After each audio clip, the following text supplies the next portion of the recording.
Greetings to all melanated people all around the world. It's really a joy. It's a blessing. It's an honor.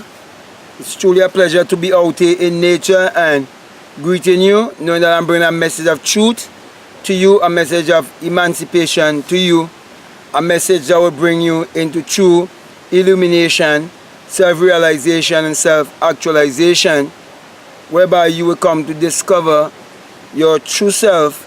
And when you come to discover your true self, you will discover your true identity, which will teach you of your true spirituality and your true divinity.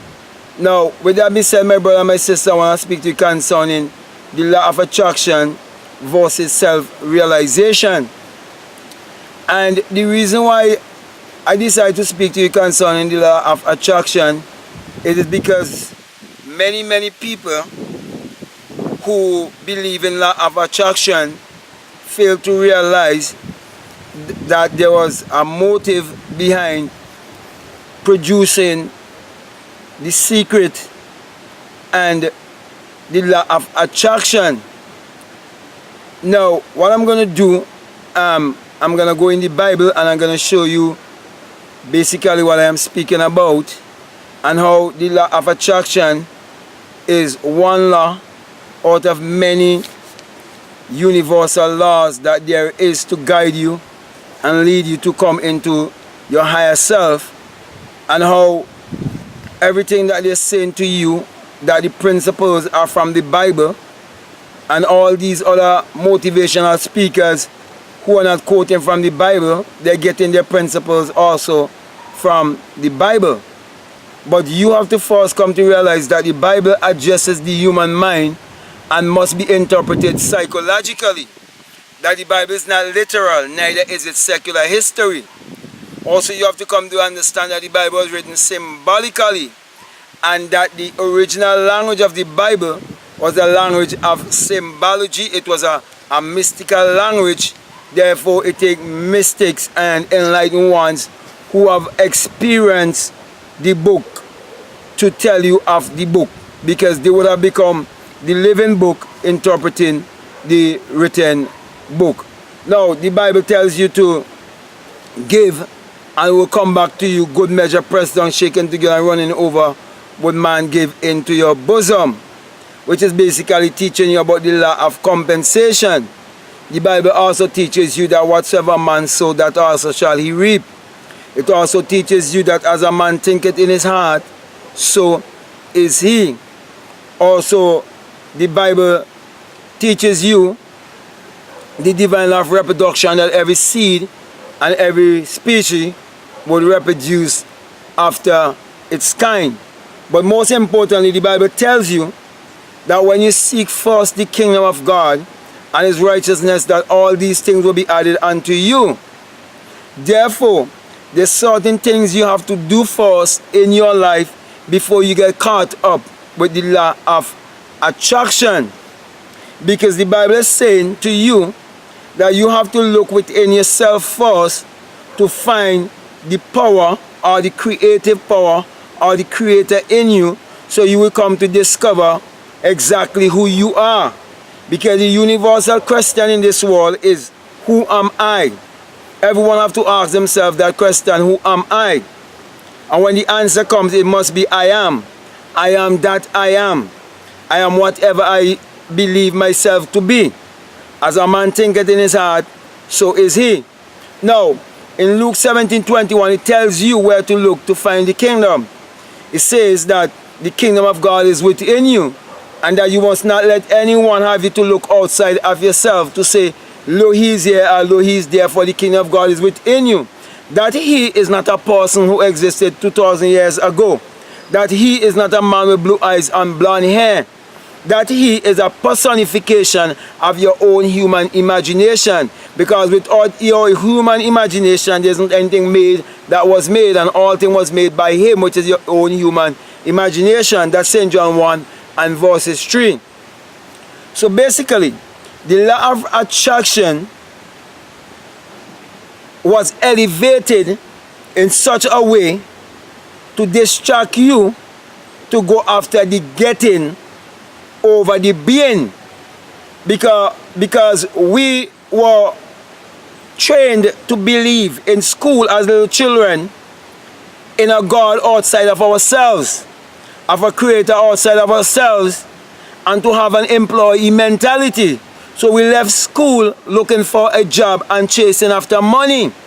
So what they're doing, they're having you chasing only after material things and putting material things first in your life before you first seek your true being, to know who you are, why you're here, where you come from, where you're going, to be connected with your ancestors, to know why you are placed in slavery, to know why you are the people of the sun, to know why you have the complexion that you have.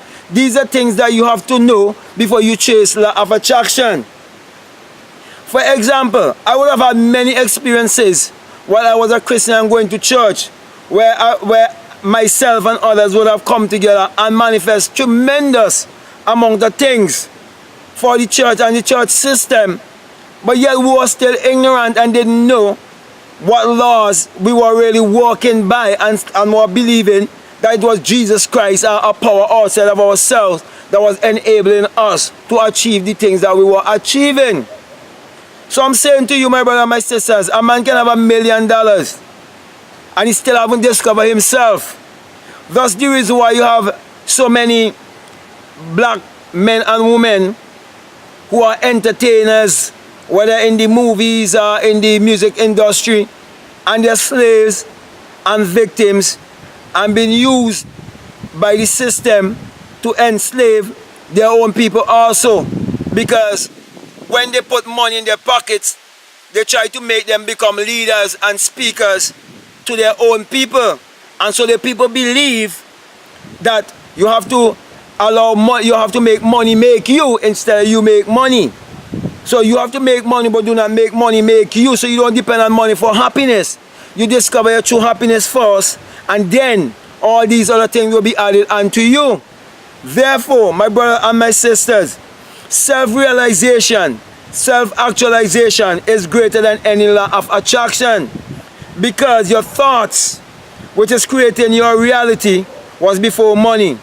So your own human imagination, which is the creator in you, was before books, which means it was before education. It was before money, because money had to be first imagined. Even the paper had to be taken from the tree. Someone had to imagine that the building that they're going to print the money in, the machine, everything, the ink, everything, it had to first be a thought, it had to be first imagined. So, the greatest gift that you can give to yourself, or the greatest discovery that you can ever discover, is a higher self, is a true self, is a true being. And that will bring you into true happiness. That will bring you into true oneness. And you will be able to understand how to align yourself with the rest of nature. And you'll be able to understand the true law of attraction. And you cannot just only attract house and car and money and all of these temporal things, but you'll be able to attract many other souls that are on the same frequency like you, and that will vibrate to the message of self-realization, the message of true self-identification, the true message of finding your true divinity, the true message of being connected again with your ancestors all the way back to antiquity. And my brother and my sister, I can go on and on, but I believe I've gotten my message across to you. What I'm saying to you is that self-realization is greater than any amount of money.